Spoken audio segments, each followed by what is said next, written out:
ton of activity.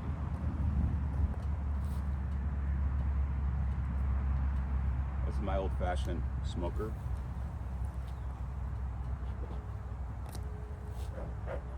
This is my new smoker, a real smoker. Let's get started.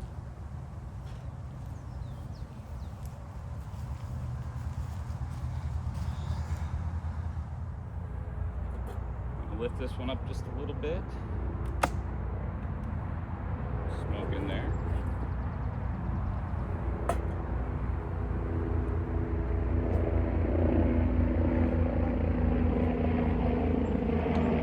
This hive is pretty cool.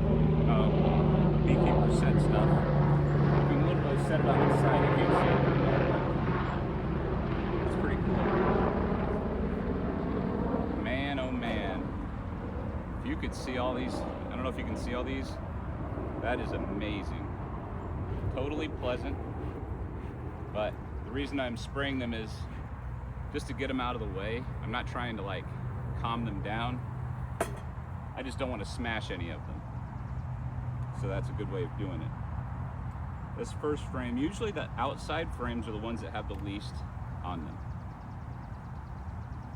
So they're drawing out comb on this one. And this is my medium box. You can also call it a honey box. It's the one right above the main deep frame or the brood chamber. Well, it's good that they're not running out of room. They still have some room to grow here. And why do I say that? Is because if they feel like they don't have enough room, they're going to swarm, and half of them are going to leave. You don't want half your hive leaving on you. So frame 3, I'm trying to keep track. Half of the frame is filled with nectar, about to be honey. Frame 4. Frame 4, they're putting honey and drawing out that comb. Okay, now this one is a great one. I'm going to show you this one. Let me smoke them again real quick.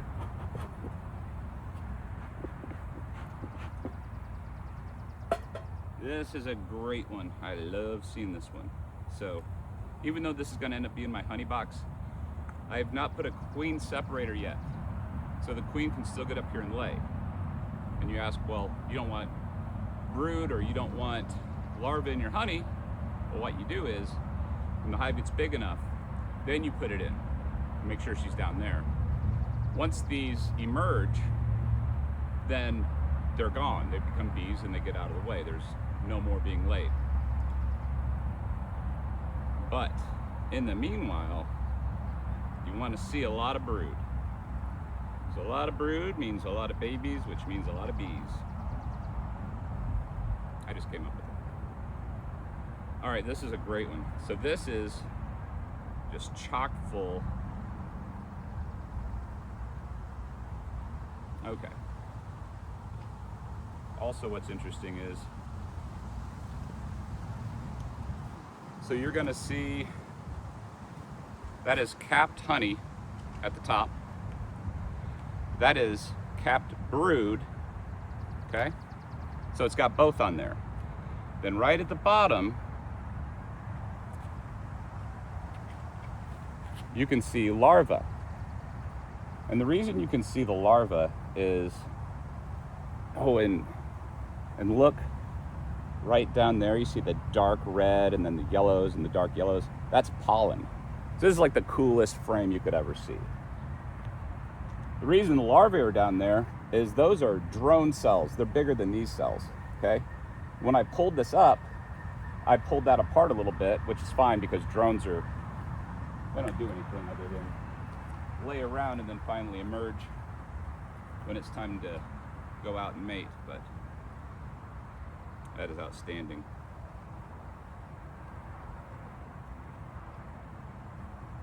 I'm really glad that I was able to show you guys that. You're gonna end up being bee nerds, guaranteed. Okay, here's a really great one too. More capped brood, which is really great because I didn't see a lot of worker bee larvae last time.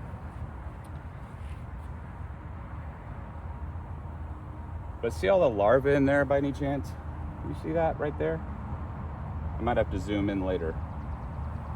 But this is a great one. That's all capped brood. And so is that one. It's really good because I didn't really see much the last time I was here. Oh, one last thing. Can you see how those are bubbling out? Those brood, those are flat. All those are drones.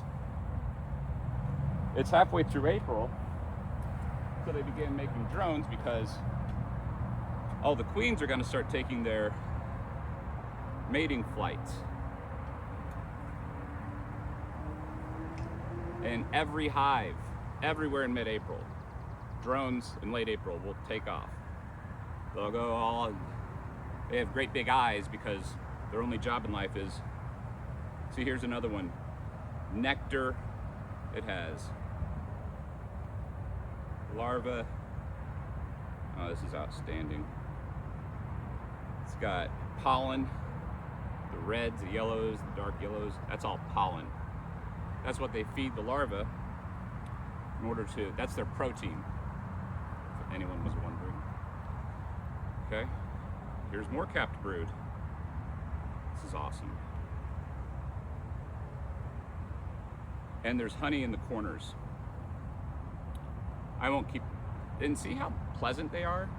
When they're doing their thing and they're happy, like they only get crazy when you like in the middle of winter pull it open because they have it at a right temperature and they're like, get out of here, buzz off. But really I don't even want to really disturb them anymore as I smoke them. But I just want to make sure that you go through all of the,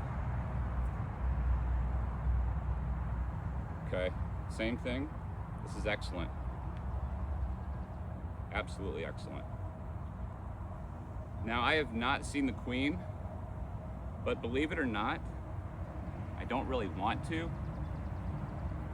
might say, why is that? Well, it's better to find the evidence of the queen, i.e. eggs and larvae and capped brood, than it is to actually see the queen, because the more you mess with the queen, the more it can go wrong. If you ever smashed your queen because you were doing a check, you deserve to lose all your bees. Now my real question is, I don't even know if I want to get into the deep. So, you know, I just don't know. We're so happy right now. I don't know if I want to do that to him, you know. I'm gonna giving him just a little space.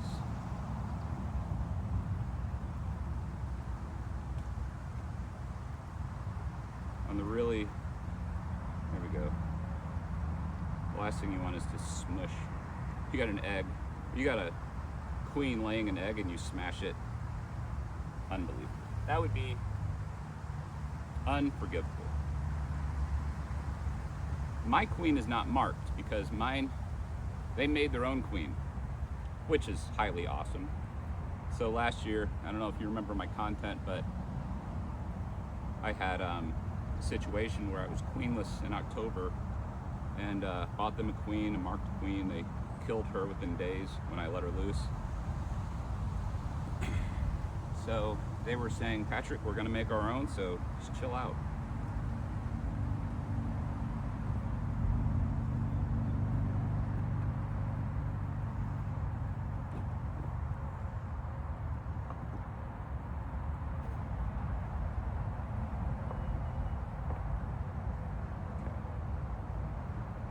The space in between,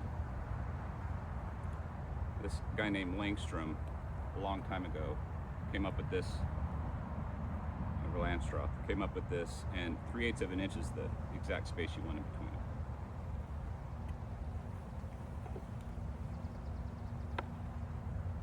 You know, here's my problem.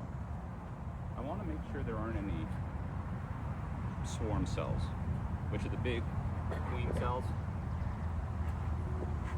I hate to say it, but I might just want to crack in real quick just to see. And I better get this thing smoking better.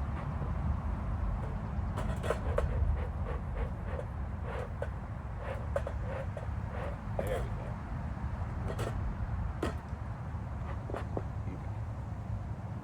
Because on the top of this medium, I will be able to see, more than likely, queen cells.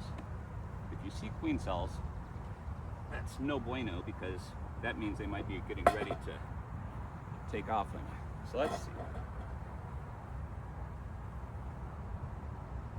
Nope. Set that real gently back on it. I didn't see any, so. And they've got plenty of room in the upper one, so. For today, my work here is done. I've got to come back anyway shortly. So,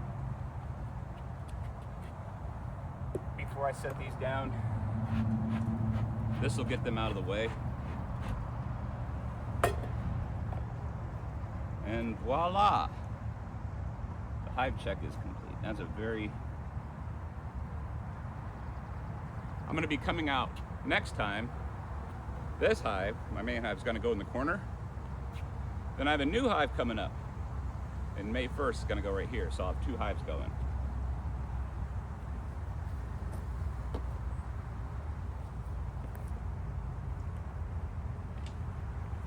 And now you can see, it's really cool, they're fanning right now. This is so cool, I wish you could get closer, but the reason they're fanning is they're on top of one of those frames of nectar.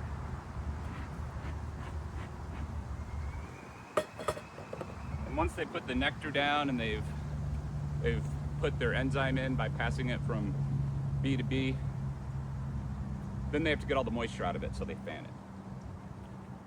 And then you got honey.